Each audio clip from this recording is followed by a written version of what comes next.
ప్రభుత్వంలో ఉండటమే బెటర్ మీకైనా. ఆయన ఉంటేనే మీరు సుఖంగా ఉంటారు, లోపల ఉంటేనే. బయటికి వెళ్తే గనక యమ డేంజర్. గుర్తు పెట్టుకోండి. బాబు కొడుకు లోకేష్ కి చంద్రబాబు నాయుడికి లోకేష్ గారికి రోజు చుక్కలే కనబడతాయి, పట్టపగలే చుక్కలు కనబడతాయి. గుర్తు పెట్టుకోండి, ఆలోచన చేసుకోండి. మీరు కుర్తులు పడ్డ ఎలకల్లాంటి వాళ్ళు అక్కడ తిరగాల్సిందే. మీరేదో మాకు సంఖ్యాబలం ఉంది, అది పీకుతాం ఇది పీకుతాం అనుకుంటున్నారేమో. ఏం చేసినా మీకే నష్టం. పవన్ కళ్యాణ్ గారిని జనసేన పార్టీ నుండి ప్రభుత్వం బయటికి పంపించే అంత బలం మీకుంది, అధికారం కూడా మీ చేతుల్లో ఉంది. మాకు తెలుసు. రాజకీయంగా గవర్నర్ గా లెటర్ ఇస్తే సరిపోతుంది, జనసేన మంత్రులు ముగ్గురిని బర్తరఫ్ చేసామని చెప్పేసి క్లోజ్, పార్టీ నుంచి ప్రభుత్వం నుంచి బయటకు వచ్చేస్తే మా జనసేన పార్టీ. మాకు తెలుసు అది. బీజేపీకి మీకు ఆ సాహసం చేయమనుకోండి, కేంద్రంలో సపోర్ట్ కావాలని చెప్పేసి వాళ్ళు కూడా మీ ఎమ్మెల్యే సపోర్ట్ కోసం వాళ్ళు కూడా మాట్లాడరు. బీజేపీది ఓకే. మా జనసేన బయటకు వచ్చింది అనుకోండి, పవన్ కళ్యాణ్ ఎమడేం చదువుతాడు మీకు, ఎమడేం చదువుతాడు.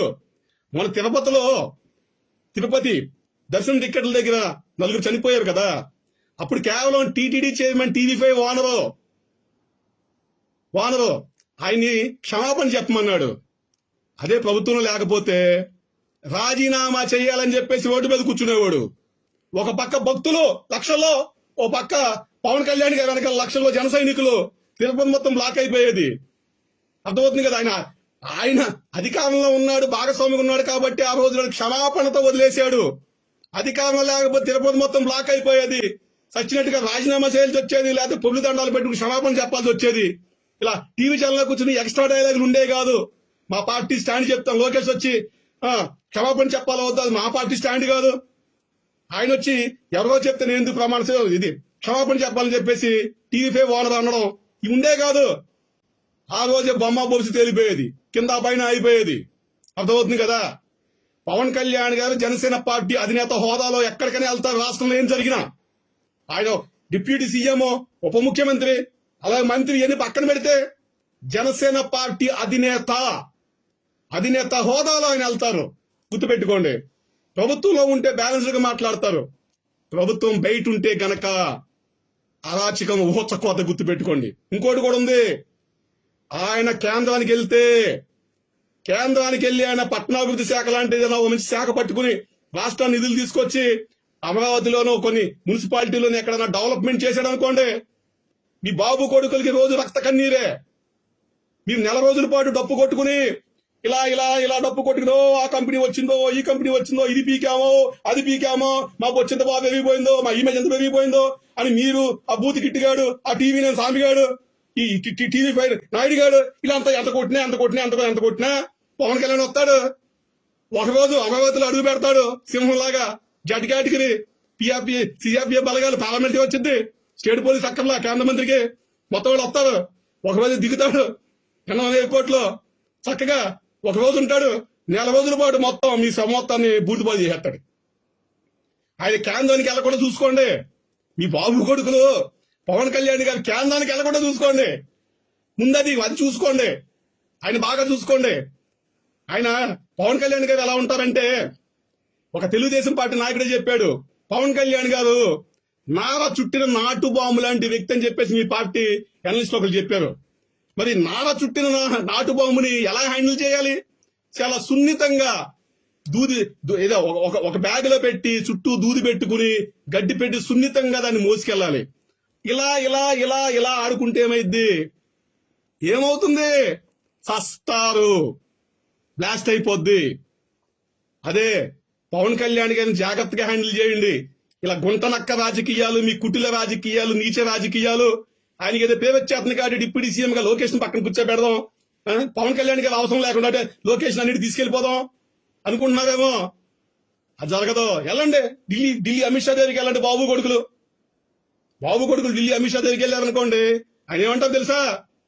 సర్లే ఇచ్చారు, లేదు కాగితం ఇస్తారు మీరు, ఇచ్చారా, సర్లే వెళ్ళండి, వెళ్ళి ఇది పవన్ కళ్యాణ్ గారితో మాట చెప్తారు ఏ విషయం అనేది అని కనుక్కోమని చెప్తాడు. మొత్తం కాలిపోద్ది మీకు. నిన్నదో వీడియో వచ్చింది కదా అమిత్ షా గారిది. ఈ తెలుగుదేశం వాళ్ళు ఏం చేశారంటే తెలివితేటలుగా పవన్ కళ్యాణ్ గారిని అవమానిద్దామని చెప్పేసి అక్కడ ముగ్గురుంటే, చంద్రబాబు నాయుడు గారు, అమిత్ షా గారు, పవన్ కళ్యాణ్ గారు ముగ్గురుంటే రెండో కుర్చీలు వేశారు. అంటే వాళ్ళిద్దరు కూర్చుంటే పవన్ కళ్యాణ్ వెనకాల నిలబడాలన్నమాట.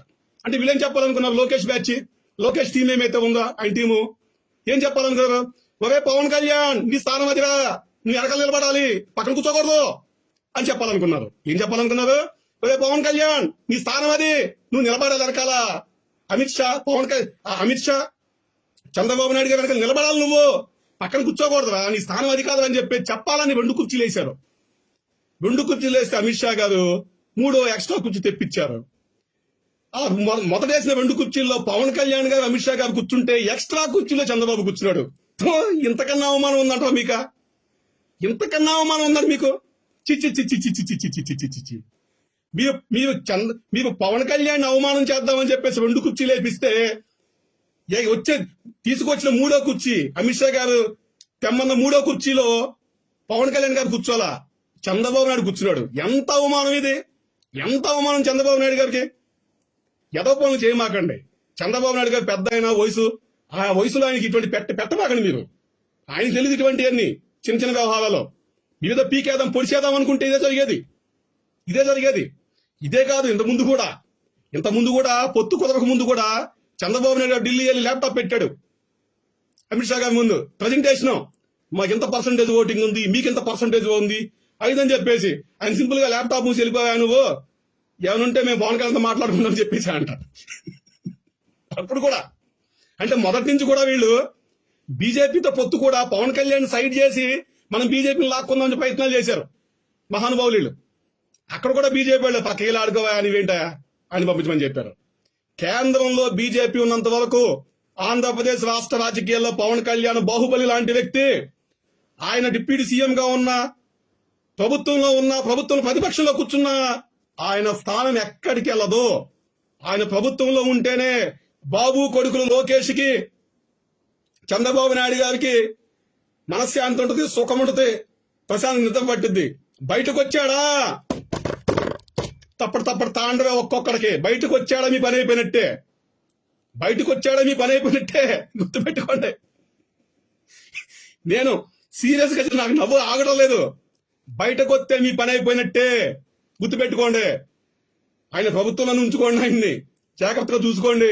ఇటువంటి గుంటలక్క రాజకీయాలు దయచేసి వేయమాకండి. గుంటలక్క రాజకీయాలు మీకు మంచిది కాదు, మీ పార్టీకి మంచిది కాదు, రాష్ట్రానికి కూడా మంచిది కాదు. మనందరం కూడా కలిసి రాష్ట్రాన్ని ముందుకు తీసుకెళ్దాం. పవన్ కళ్యాణ్ గారు చెప్పినట్టుగా ఈ కూటమి ఇంకొక 2 సార్లు గెలవాలి. అంటే 2029 ఎలక్షన్స్ లో గెలవాలి, 2034 ఎలక్షన్స్ లో గెలవాలి. పవన్ కళ్యాణ్ గారు చెప్పినట్టుగా చంద్రబాబు నాయుడు గారు ముఖ్యమంత్రిగా ఉండడానికి మాకు అభ్యంతరం లేదు. ఎందుకంటే మాకు పవన్ కళ్యాణ్ గారు చెప్పారు కాబట్టి, ఆ మాటని మేము ఆయన మాటకి విలువిస్తాం కాబట్టి ఇంకో 2 సార్లు గెలిచినా చంద్రబాబు నాయుడు గారు ముఖ్యమంత్రిగా ఉండడానికి మాకు అభ్యంతరం లేదు. మేమన్నిటికీ సిద్ధపడే ఉన్నాం. మీ రాష్ట్రం కోసం ఏం చేయడానికి మేము సిద్ధంగానే ఉన్నాం.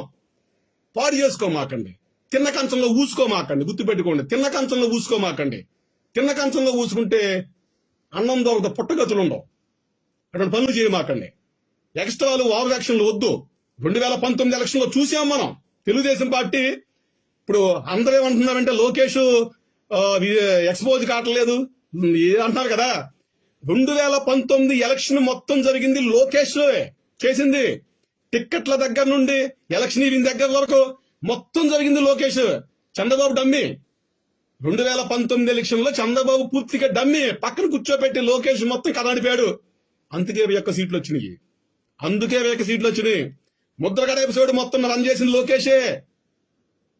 2014, 2019 అధికారంలో ఉన్నప్పుడు 2017లో జరిగిన ముద్రగడ గారి ఎపిసోడ్ ఏదేమైతే ఉందో అదంతా రన్ చేసింది ఎవరో కాదు, లోకేష్ రన్ చేశాడు. లోకేష్ గారు ఆయన పార్టీని నడిపిన విధానము, తెర వెనక ఉండి ప్రభుత్వాన్ని నడిపిన విధానం 2014, 19లో మీరు చూసే ఉంటారు. దాని ఫలితం ఎలా ఉందో కూడా మీరు చూశారు కదా. ఎక్కువగా ఆశలేం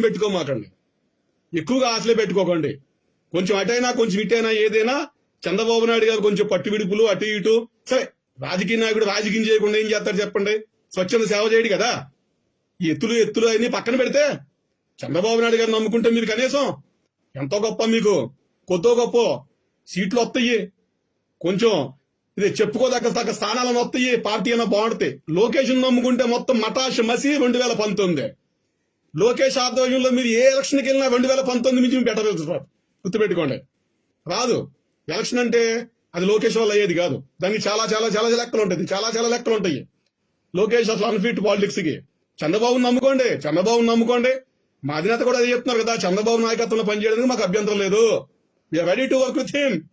ఇంకొక 2 సార్లు గెలిచినా సరే, 29 గవర్నమెంట్ అయినా 34 గవర్నమెంట్ అయినా we are ready to work with Chandrababu Naidu garu. మాకు ఎటువంటి ఇది లేదు. కానీ లోకేష్ విషయంలో ఆలోచన చేసుకోండి మీరంతా కూడా.